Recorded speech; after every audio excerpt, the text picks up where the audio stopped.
द्रौपदी महाभारत की एक प्रमुख पात्र का जन्म एक असामान्य और दिव्य घटना के रूप में हुआ था।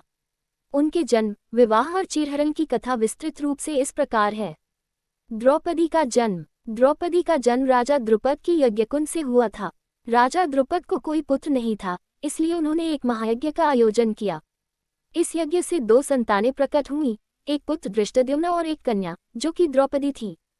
द्रौपदी को यज्ञसेनी भी कहा जाता है क्योंकि उनका जन्म यज्ञकुंड से हुआ था। द्रौपदी का विवाह। द्रौपदी का स्वयंवर राजा द्रुपद के दरबार में आयोजित किया गया था। स्वयंवर में भाग लेने के लिए कई राजा और योद्धा आए थे। स्वयंवर में एक कठिन धनुर्विद्या की परीक्षा रखी गई थी। इसमें धनुष की प्रत्यंचा चढ़ाकर मछली की आंख को लक्ष्य करके तीर चलाना था। ये कार्य केवल अर्जुन ने सफलतापूर्वक पूरा किया।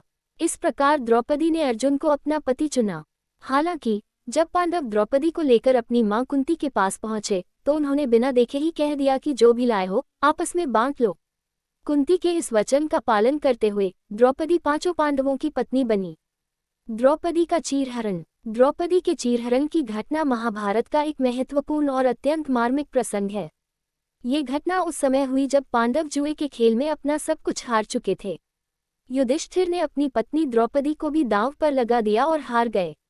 इसके बाद कौरवों के भरी सभा में द्रौपदी को खींचकर लाया गया और दुशासन ने उनका चीरहरण करने का प्रयास किया। द्रौपदी ने भगवान श्री कृष्ण का आह्वान किया। भगवान कृष्ण ने उनकी लाज बचाए और उनका चीर साड़ी इतना लंबा कर दिया कि दुशासन उसे खींचते खींचते थक गया, लेकिन द्रौपदी की साड़ी का अंत नहीं हुआ। इस घटना ने पांडवों और कौरवों के बीच की शत्रुता को और बढ़ा दिया, जो अंततः महाभारत के युद्ध का कारण बनी। द्रौपदी का चरित्र साहस, सम्मान और न्याय की प्रतीक है। उनकी कथाएं भारतीय साहित्य और संस्कृति में एक महत्वपूर्ण स्थान रखती हैं। द्रौपदी और अर्जुन की प्रेम कहानी महाभारत के महाकाव्य में एक महत्वपूर्ण और रोचक पहलू है। उनकी प्रेम कथा की प्रमुख घटनाएं इस प्रकार हैं। द्रौपदी का स्वयंवर। द्रौपदी का स्वयंवर राजा द्रुपद ने आयोजित किया था, जिसमें कई महान राजाओं और योद्धाओं ने भाग लिया था। स्वयंवर की परीक्षा बहुत कठिन थी। इसमें एक घूमती हुई मछली की आंख को देखकर उसे निशाना बनाना था। ये कार्य कोई सामान्य योद्धा नहीं कर सकता था। अर्जुन, जो उस समय ब्राह्मण वेश में थे, ने स्वयंवर में भाग लिया। उन्होंने बड़ी कुशलता और एकाग्रता के साथ लक्ष्य को भेदा और द्रौपदी का वरण किया। जब अर्जुन ने इस कठिन परीक्षा को पार किया तो द्रौपदी ने उन्हें अपने पति के रूप में चुना। द्रौपदी का अर्जुन के प्रति प्रेम। द्रौपदी के मन में अर्जुन के प्रति प्रेम और सम्मान का भाव स्वयंवर से ही उत्पन्न हो गया था। अर्जुन की वीरता, साहस और धर्मनिष्ठा ने द्रौपदी के मन में उनके प्रति आदर और प्रेम को और भी बढ़ा दिया। 5 पतियों की पत्नी। हालांकि द्रौपदी का विवाह 5 पांडवों से हुआ, परंतु उनका अर्जुन के प्रति विशेष प्रेम था। पांडवों के बीच ये निर्णय लिया गया कि द्रौपदी प्रत्येक पांडव के साथ एक वर्ष बिताएंगी।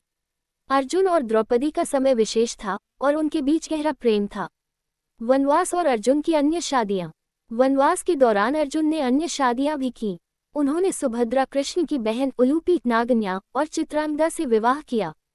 इसके बावजूद द्रौपदी के प्रति उनका प्रेम और सम्मान हमेशा बना रहा। महाभारत का युद्ध और अर्जुन का समर्थन। महाभारत के युद्ध के दौरान अर्जुन ने अपनी पत्नी द्रौपदी के सम्मान की रक्षा के लिए पूरी शक्ति के साथ युद्ध लड़ा। द्रौपदी के चीरहरण की घटना ने अर्जुन को और भी प्रेरित किया कि वह कौरवों से बदला ले और धर्म की स्थापना करें। युद्ध के बाद का जीवन। महाभारत के युद्ध के बाद जब पांडवों ने हस्तिनापुर का शासन संभाला, तब भी द्रौपदी और अर्जुन का प्रेम और सामंजस्य बना रहा। वे एक दूसरे के प्रति सच्चे और समर्पित रहे। द्रौपदी और अर्जुन की प्रेम कथा न केवल उनके व्यक्तिगत संबंधों की कहानी है, बल्कि यह समर्पण, सम्मान और वीरता की भी प्रतीक है। उनकी कथा भारतीय संस्कृति में प्रेम और निष्ठा का एक आदर्श उदाहरण प्रस्तुत करती है।